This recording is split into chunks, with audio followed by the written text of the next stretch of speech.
오늘은 미국장이 약세, 유럽장도 약세 끝났습니다. 새벽에. 그리고 아시아장도 어제 좀 약세로 끝났는데, 전체적으로 10월 들어서 대선 불확실성 이런 부분들을 감안한 그 반등, 예, 그런 게 한 열하루 지나고 나서 이제 끝난 상태고 조정 국면으로 다시 들어온 것 같습니다.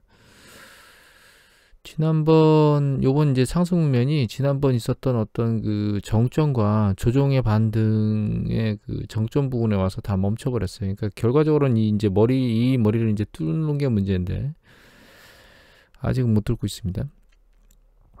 내년도에는 이 머리가 뚫릴 거라고 저도 생각을 하고 있습니다. 큰 이슈가 없는 이상에는.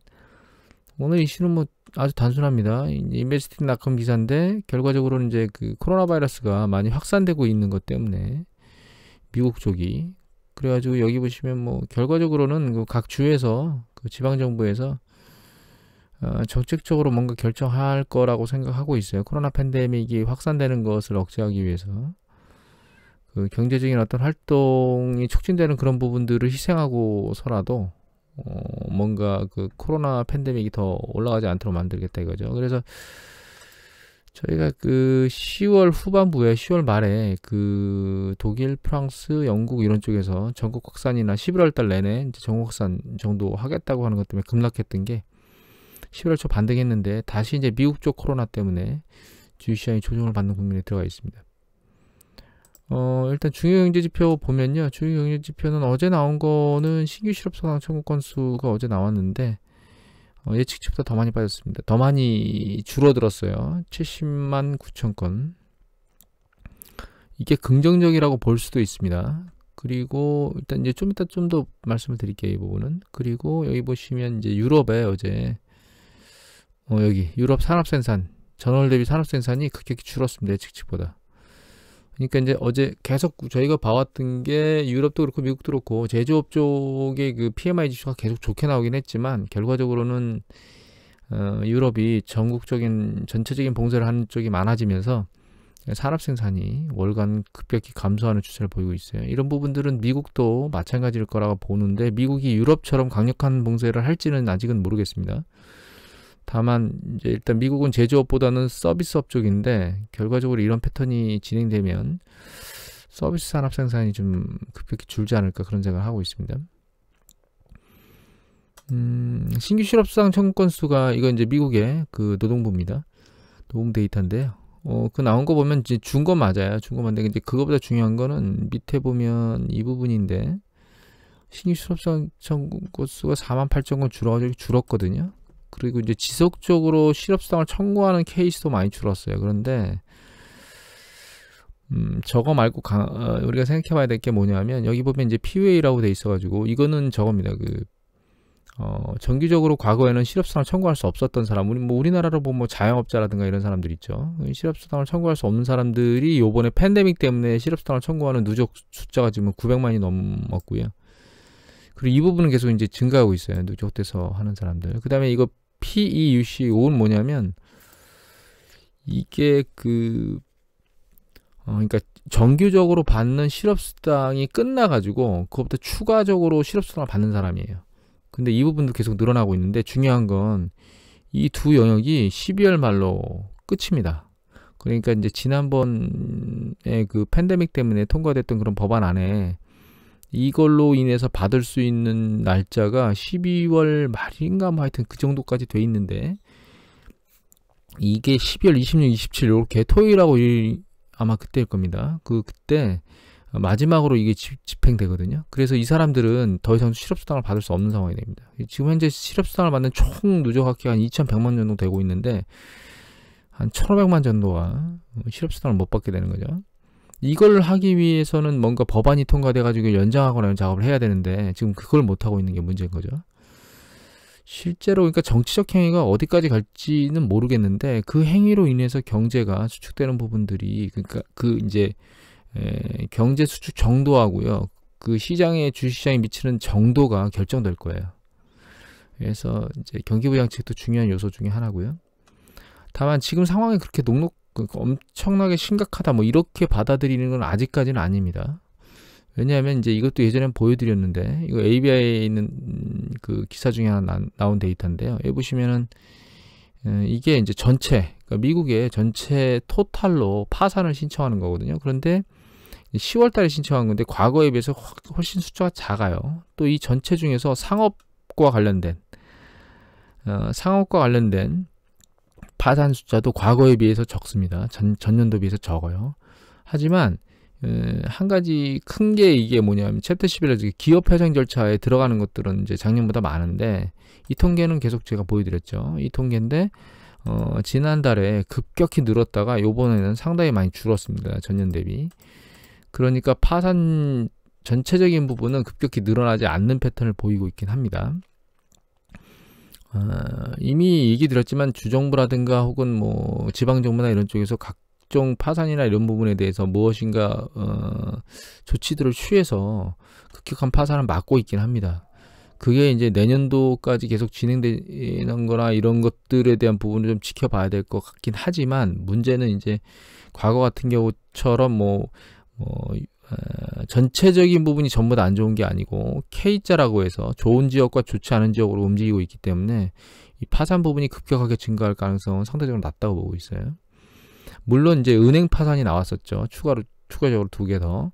그게 이제 내년 초반에 갑자기 늘어난다거나 이런 부분은 아닐 겁니다. 혹시 일어난다 하더라도 전반적으로 후반부에 일어날 가능성이 높을 것 같고요. 급격히 늘어나는 것은, 그건 왜 그 말씀을 드리냐면 예전 제가 동영상 중에 그거 보여드렸죠.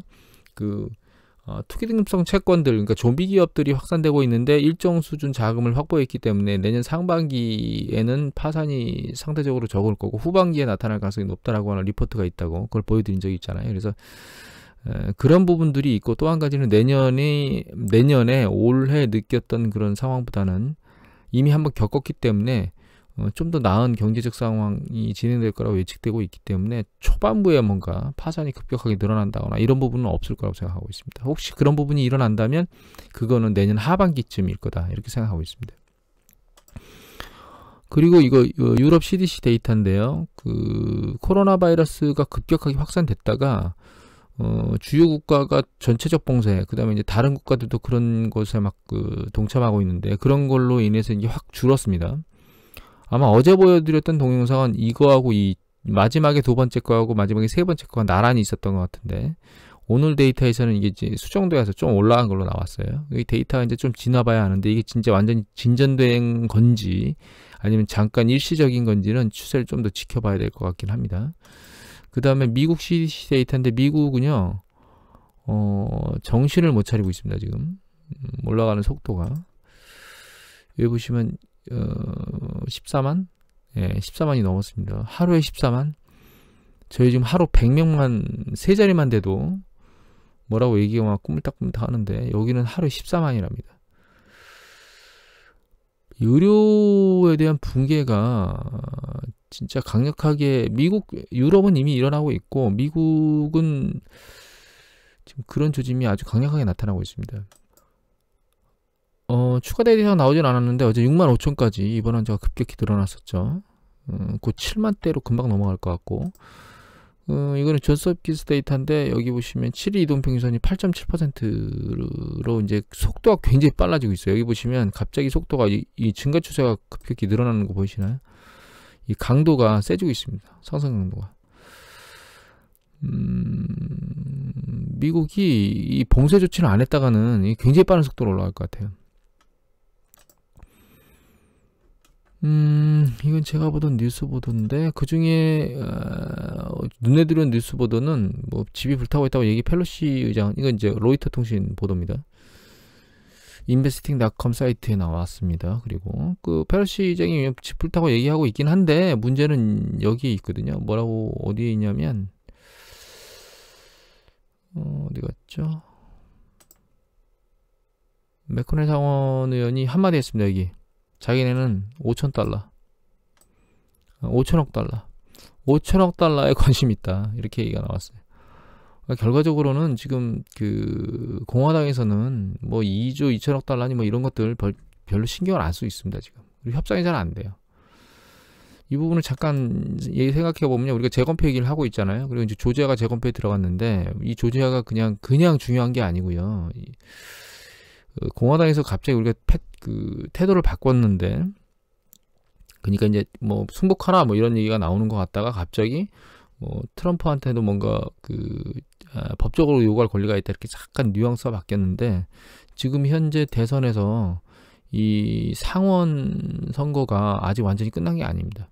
그래도 민주당이 48석, 그다음에 공화당이 50석을 가지고 있는데, 민주당은 이제 한 석을 잃고 두 석을 가져왔고요. 공화당이 이제 두 석을 잃고 한 석을 가져왔는데 아직 조지아가 안 끝났어요.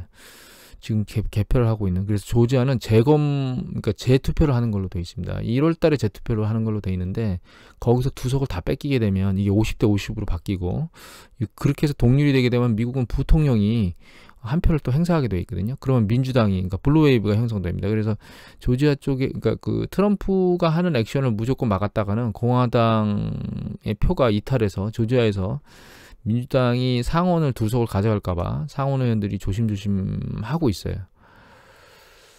근데 이제 중요한 거는 이제 이 상원 선거 말고, 이제 상원은 보면 한 석을 뺏어갔으니까 긍정적이다 뭐 이렇게 생각할 수도 있겠는데, 하원 선거를 보면 이제 그 민주당이 8석을 잃었어요. 그리고 3석까지 가고, 공화당은 3석을 잃고 9석을 가져갔거든요. 그러니까 이제 하원이 사실은 국민 수에 비례해서 나오는 게 하원이거든요. 상원은 이제 주별로 되는 거고. 그래서 결과적으로는 국민의 뜻은 이제 상원은 못 뒤집었고 하원은 더 많이 잃었으니까, 국민의 뜻은 공화당 쪽에 있다고, 공화당이 힘을 실어주고 있다라고 이렇게 우리가 생각을 해봐야 되겠죠. 결과적으로는 경기부양책에 대한 것이 레임덕식인 것에서는 안 만들어지지 않을까라는 생각을 개인적으로는 하고 있습니다. 물론 공화당 쪽이나 뭐 이런 쪽에서 갑자기 일정 수준에 대해서는 뭐 타협이 되거나, 그러니까 민주당과 공화당에서 그 금액을 낮춰서 뭔가를 타협을 하거나 이렇게 할 수는 있긴 한데, 문제는 공화당 쪽에서 지금 아까 보여드렸던 실업수당 이 추가로 연장되는 이 부분이 빨리 연장이 돼야 되는데, 이게 뭐 정치하는 입장에서 빨리 되든 안 되든 뭐 서민들이야 뭐 굶어 죽든 말든 생각을 안 하잖아요. 그래서 결과적으로 이 부분에 대한 것이 내년도 바이든 행정부가 들어와서 해결되지 않을까, 그런 생각을 하고 있는데, 아마 바이든 행정부가 1월 20일 날 아마 들어오는 걸로 저는 알고 있는데, 그러니까 12월은 물 건너간 것 같고 1월 달이 돼서야 뭔가 상황이 바뀌지 않을까. 혹은 좀 더 빠르다면 12월 14일 날이 미국 선거인단이 투표를 하는 거거든요. 각 주정부가 거기 가가지고 투표를 해서 최종적으로 12월 23일 날 상원에 전달되고, 1월 6일인가 하여튼 거기서 오픈돼가지고 대통령이 결정되는 과정을 거치는데, 10월 14일 날 선거인단이 투표가 안정적으로 다 되면 그때서야 이제 트럼프도 포기를 하는 상황이 강해지고, 그런 과정에서 상하원, 그러니까 민주당하고 공화당이 협상을 완성할 수도 있겠다라는 생각인데, 그게 가장 빠른 시나리오가 그건 것 같아요. 12월 14일 선거인단 선거 이후에 협상하는 것. 근데 저는 그것도 쉽지 않을 것 같다 이런 생각이 듭니다, 개인적으로. 그러면 최악의 경우 12월에 1월 20일 바이든 대통령이 취임하고 나서 된다는 얘기인데, 그런 상황까지 최악으로 밀려 내려가면, 그러니까 계속 뒤로 끌려가면 이제 이 주식시장의 하락 정도의 폭은 좀 더 강해질 수 있다라고 생각을 하고 있습니다. 다만 거기에 변수가 하나 있는데, 지금 여기서 급격히 10월 말에 내려갔던 것도 그러니까 유럽의 코로나 확산으로 인한 강력한 봉쇄 때문에 그랬잖아요. 그 다음에 지금 이제 이 시장이 이렇게 움직이고 있는 것도 모멘텀이 상실된 것도 있지만, 미국이 코로나가 확산된 것도 있는데, 여기 최근 추세를 보면 약간 유럽이 둔화됐죠. 이 둔화된 정도가 유지되고, 아니 혹은 밑으로 꺼진다거나 이렇게 되면 상대적으로 이 주식시장이 아랫방향으로 밀려 내려가는데 힘을 잃을 수 있습니다. 그러니까 코로나가 억제된다는 부분이 될 거고, 미국도 일정 수준 봉쇄하게 되면 경제적인 상실은 있겠지만 결과적으로는 코로나가 억제돼서 내년 상반기가 되면 백신이나 뭐 이런 것들이 나올 거기 때문에 그거에 대한 기대감들, 이런 것들로 인해서 주식시장이 아랫방향으로 떨어지는 정도, 그러니까 조종의 정도가 상대적으로 적을 수도 있다라고 하는 부분들도 항상 감안하고 투자에 임해야 될 것 같습니다. 오늘 이것으로 마치도록 하겠습니다.